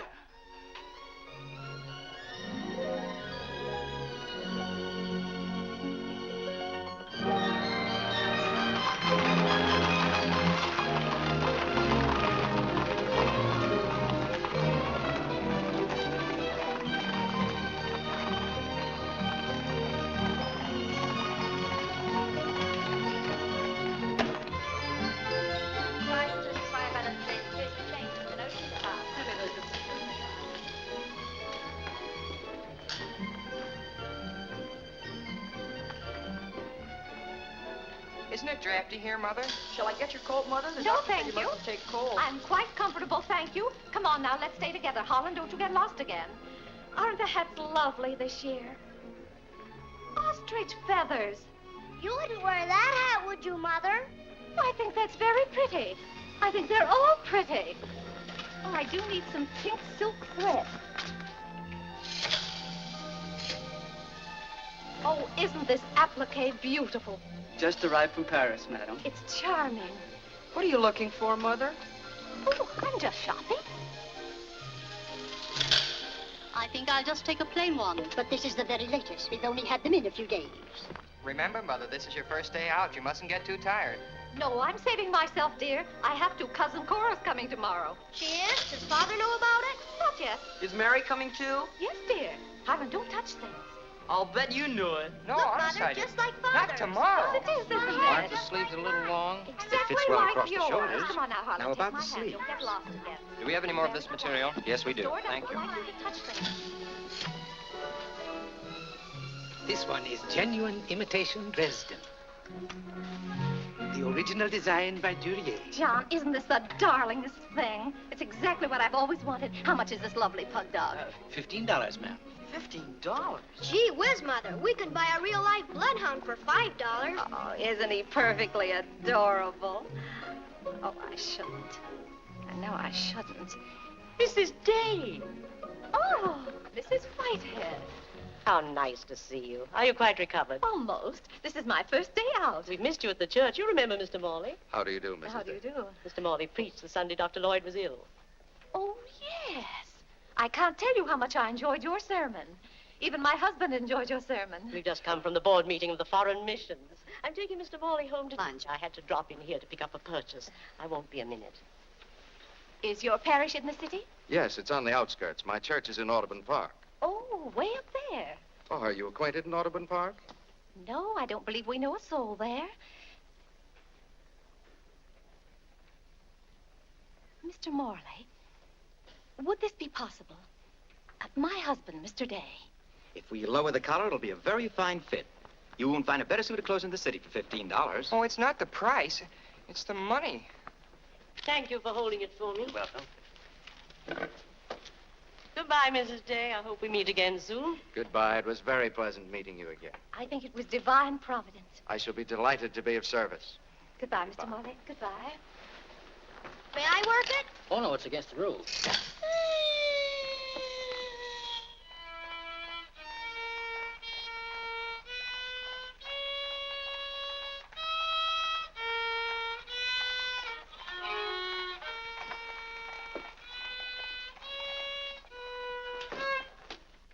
Hello. What did you bring home more medicine for? Dr. Bartlett paid us off, didn't he? Oh, yes. Oh, Jiminy, you scared me. I've got to take $15 right down to McCreary's. I bought a suit there this morning, and I said I'd have the money this afternoon. Gee, that's too bad. What's too bad?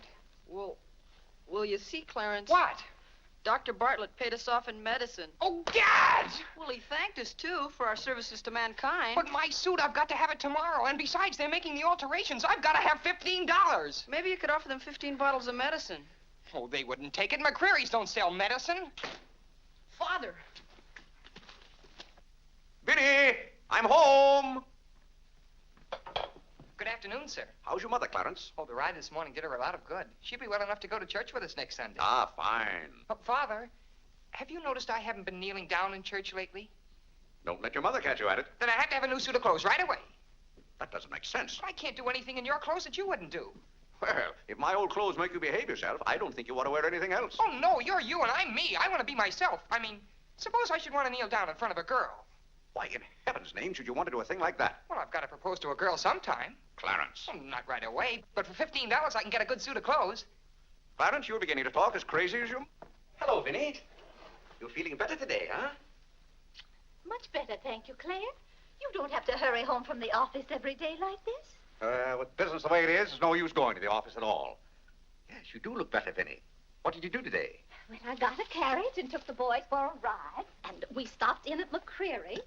And, oh, Claire, I've the most wonderful news for you. Who do you think I met? Mr. Morley. Morley? Never heard of him. Remember that nice young minister who substituted for Dr. Lloyd one Sunday?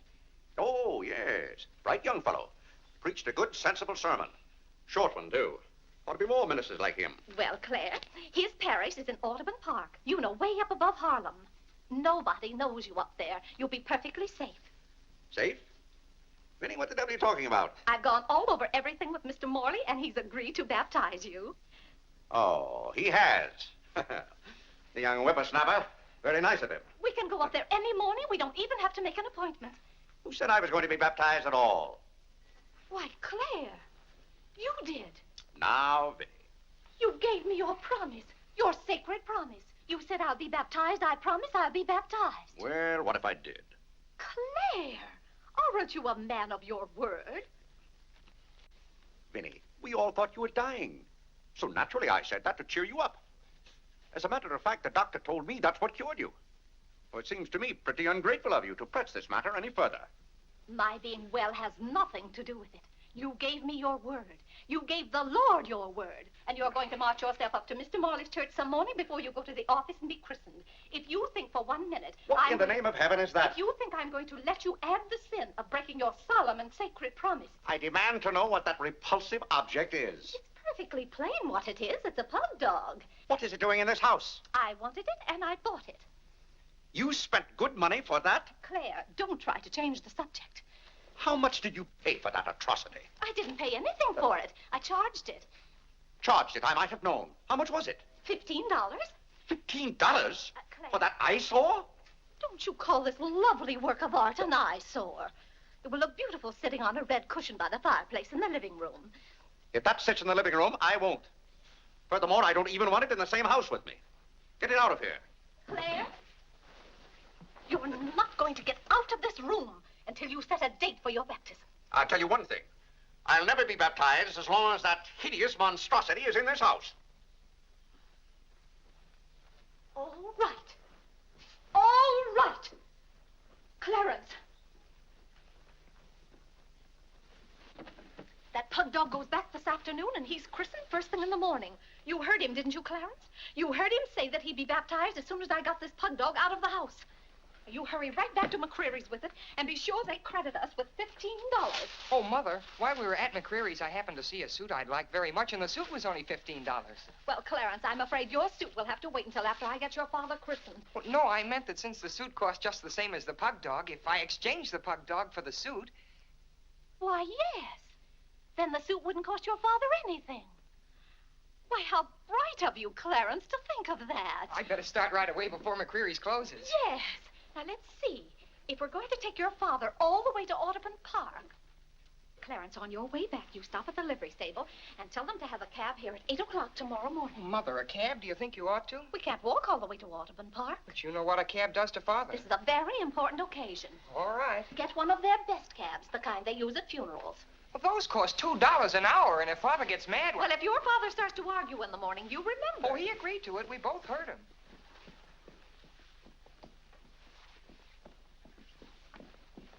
I hope you notice Clarence is returning the pug dog. Well, that's a sign you're getting your faculties back. Don't dawdle, Clarence.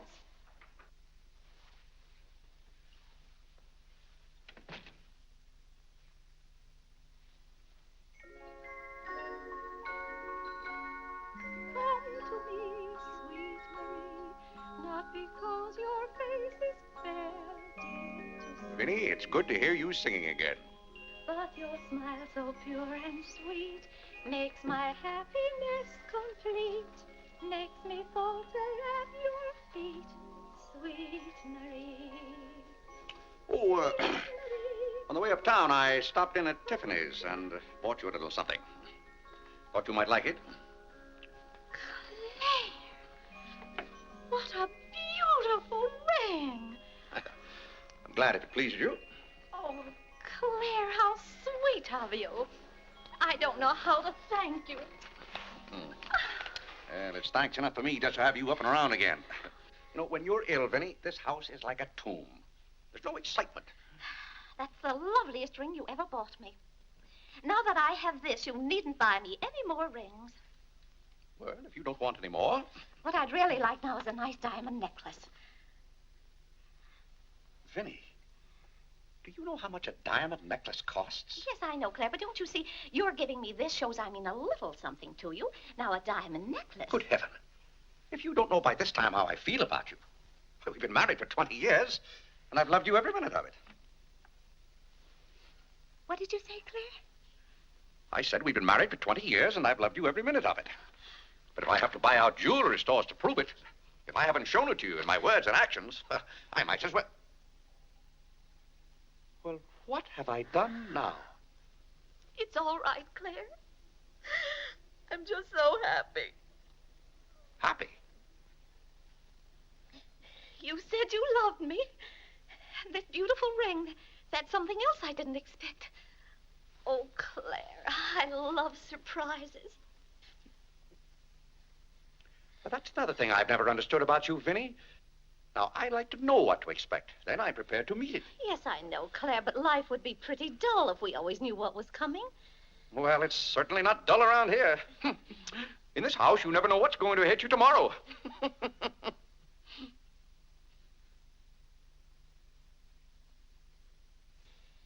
Every daisy in the dell knows my secret, knows it well, and yet I dare not tell thee, sweet Marie, sweet Marie, Sweet Marie, come to me,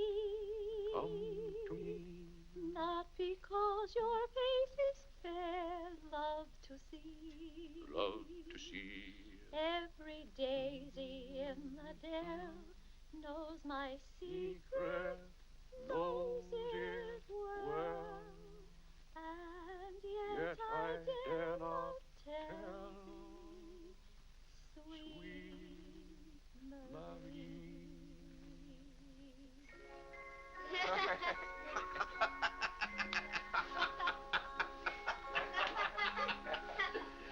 Well, then, Harlan, the very...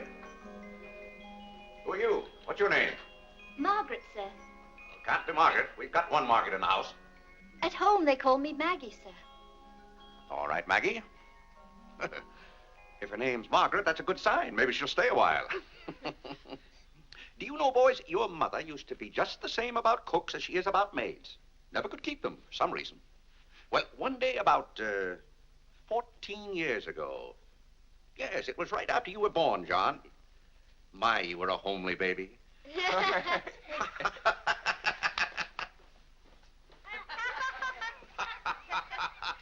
you, Margaret. Good morning, boys. Good morning, Good morning, Mother. Good morning, Claire. Morning, Vinny. Why, you look as though you were dressed for a wedding. Do I, dear? Yes. Have a good night? Yes, thank you, Claire. Sit down, Vinny. Sit down, boys. Oh, thank you, Clarence. Well, seems to me everyone's all dressed up this morning. What's on the program for this fine day? Well, this afternoon, May Lewis's mother is giving a party for everyone in May's dancing class. Harlan's going to that. I don't want to go, Mama. Harlan, don't you want to go to a party and get ice cream and cake? May Lewis always tries to kiss me. When you get a little older, you won't object to girls wanting to kiss you. Will he, Clarence? This is for you, Mr. Mr. Day. Where shall I put it? Oh, that's for me, I think. Take it upstairs, Maggie. Wait a minute, Maggie. Bring it here. Let's see it. See, it's for me, Father. Clarence Day, Jr. Let me look. Well, that's from McCreary's. And it's marked charge. What is it? Claire, it's all right. It's nothing for you to worry about. Well, at least I think I should know what's being charged to me. What is it? Claire, stop your fussing. It's a new suit of clothes for Clarence, and it isn't costing you a penny. It's marked charge $15.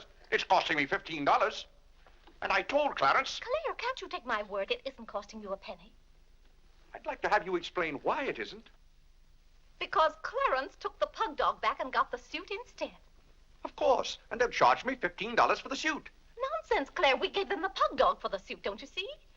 Then they'll charge me $15 for the pug dog. But, Claire, they can't. We haven't got the pug dog. We sent that back. Well... But... Well, now, wait a minute, Vinny. The suit... Well, there's something wrong with your reasoning. Well, Claire, I'm surprised at you when you're supposed to be so good at figures. That's perfectly clear to me. Vinny, they're going to charge me for one thing or the other. Don't you let them.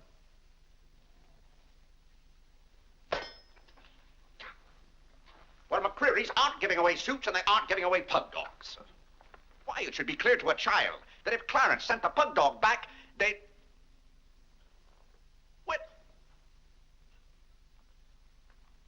I will not have that botanical freak in this room. John, have you been going around this town selling medicine? Yes, Mother. Dog medicine? No, Mother, not dog medicine. This letter from Mrs. Sprague says you sold her a bottle of this medicine and that her little boy gave some of it to their dog and it killed him. Now she wants $10 from us for a new dog. Here, let me see that letter. Well, he shouldn't have given it to a dog. It's for humans. Why, it's Bartlett's beneficent balm made from a secret formula. Have you been going around among our friends and neighbors selling some patent nostrum? But it's good medicine, Father. I can prove that by Mother. Vinny, what do you know about this? Well, nothing, Claire. But I'm sure John... No, I mean that day Mother was... That's enough. You're going to every house where you sold a bottle of that concoction and buy it all back. But it's $1 a bottle. I don't care how much it is. Here, I'll give you the money now. How many bottles did you sell? 128. 128? Claire, I always told you John would make a good businessman. Young man, you'll have to come down to my office with me. I'll give you the money to buy back that medicine. $128. And $10 more for Mrs. Sprague's dog. That's $138. Thank you, Vinny. But it's all coming out of your allowance. That means that you'll not get another penny until the whole $138 is paid up. I'll be 21 years old. Dog-gad! What's the matter, Claire? What's wrong?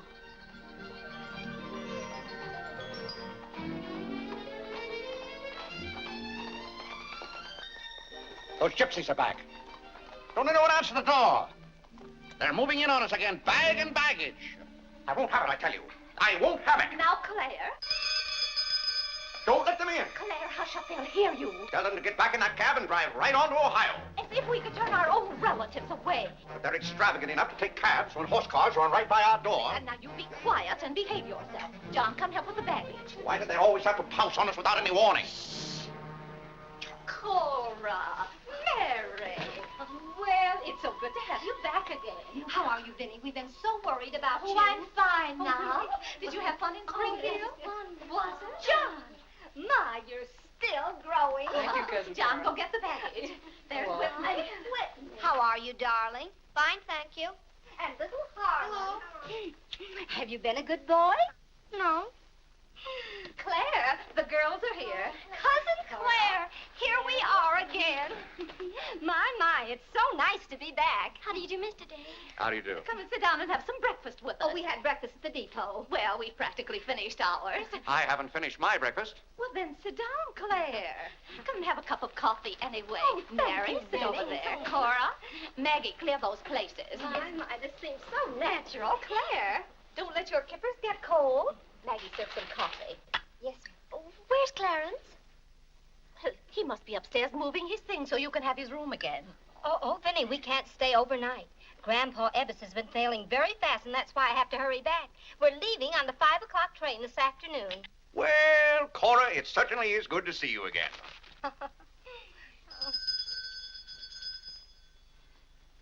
Well, who can that be? Well, this time it can't be another special delivery letter for Clarence. While you were in Springfield, our postman was kept pretty busy. It's the cab, ma'am. Cab? What cab? The cab that's to take us to Audubon Park. Oh? Who's going to Audubon Park? We all are. Cora, the most wonderful thing has happened. Claire is going to be baptized this morning. Vinny, what are you saying? I'm saying you're going to be baptized this morning. I am not going to be baptized this morning or any other morning. You promised yesterday that as soon as I sent that pug dog back, you'd be baptized. I never said anything remotely like that. Clarence was right there and heard you. That's why I ordered the cab. The cab. Vinny, you send that right back. I'll do nothing of the kind. I'm going to see that you go to heaven. I can't go to heaven in a cab. Well, you can start in a cab. I'm not sure they'll ever let you into heaven, but I know they won't unless you're baptized. They can't keep me out of heaven on a technicality. Claire, stop quibbling. You may as well face it. You've got to make your peace with God. Until you stirred him up, I had no trouble with God. Harlan, Whitney, come get your Sunday hats. Clarence, John. Yes, Mother? Hurry, we're ready to go. Oh, my prayer book. Harlan, come let me fix your tie. Vinny, are you mad? Was it your plan that my own children should witness this indignity? Why, Claire, they'll be proud of you. I suppose Harlan is to be my godfather. Vinny, I won't go through with this thing. That's final. Claire, dear, if you feel that way about it... I do. Then we won't take the children with us.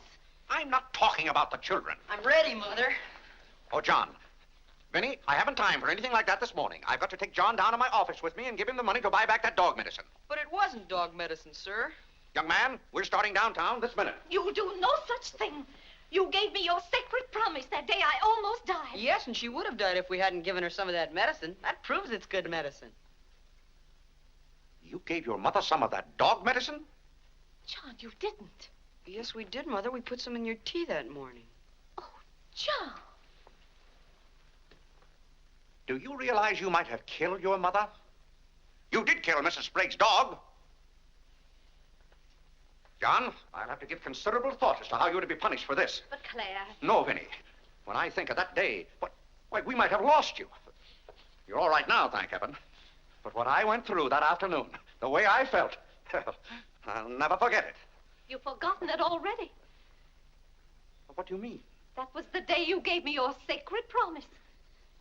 Yes, but I wouldn't have given you my promise if I hadn't thought you were dying. And you wouldn't have almost died if John hadn't given you that dog medicine. Don't you see? Well, the whole thing is illegal. Suppose I had died. It wouldn't make any difference to you. You don't care whether we meet in heaven or not. You don't care whether you ever see me and the children again. Now, Vinny, you're not being fair to me. It's all right, Claire. If you don't love us enough, there's nothing we can do about it. But that has nothing to do with it. I love my family as much as any man. All my life, I've struggled and worked just to... Yeah, there's that cab.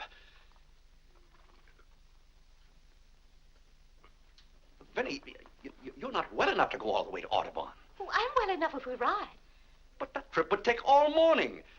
And those cabs cost $1 an hour. This is one of their best cabs. This costs $2 an hour.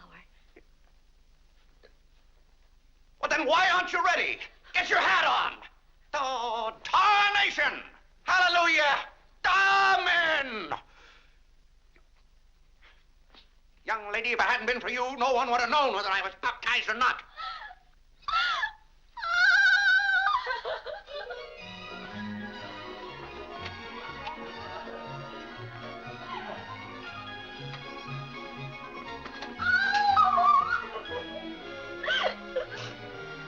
Oh, Gad! Good morning, Mr. Day. Going to the office? No. I'm going to be baptized.